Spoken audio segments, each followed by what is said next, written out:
ba napapansin, tuwing mayroong adjustment sa presyo ng produktong petrolyo, laging Martes? Bakit hindi Biyernes? Bakit hindi Lunes? Bakit Martes? Yun lang. Di ko po kasi bisado kung bakit laging Tuesday yung yung pagtataas ng gasolina. Ng mga siguro yung taktika nila para yung mga nila, pagtaas nila yung ang tawag dito. Kasi nasa management yan eh. Silang kung anong oras at anong araw nila itinataas para yung mga nagpapagasolina, humahabol sila, dadami yung taong magpapakarga agad. Una sa lahat, hindi ito basta napili lang. May sistema sa likod nito at konektado ito sa global oil market.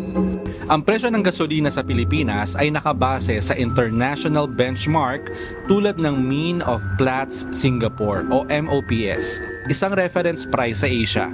Kinukuha ang average price ng langis sa loob ng ilang araw, karaniwan Monday hanggang Friday ng nakaraang linggo. Ibig sabihin, hindi real-time ang presyo, may processing muna. Pagkatapos makuha ang data, kailangan ito i-compute, i-validate at i-announce ng oil companies. Karaniwan ginagawa ito sa weekend o Lunes, kaya ang pinaka-practical na araw para ipatupad ay Martes. Ito ang nagbibigay ng sapat na oras para maging accurate at sabay-sabay ang galaw ng presyo.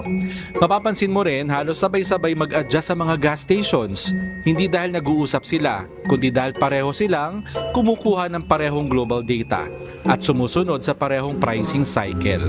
Ito ang resulta ng deregulated oil industry sa Pilipinas.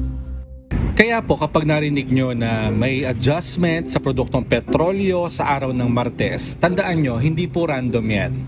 Dumaan po yan sa maraming proseso, sa pagtaya ng mga eksperto at ng mga oil companies. Sana po may natutuhan kayo at laging tatandaan, mapalad po ang tao na nakakasumpo ng karunungan at ang tao na nagtatamo ng kaunawaan.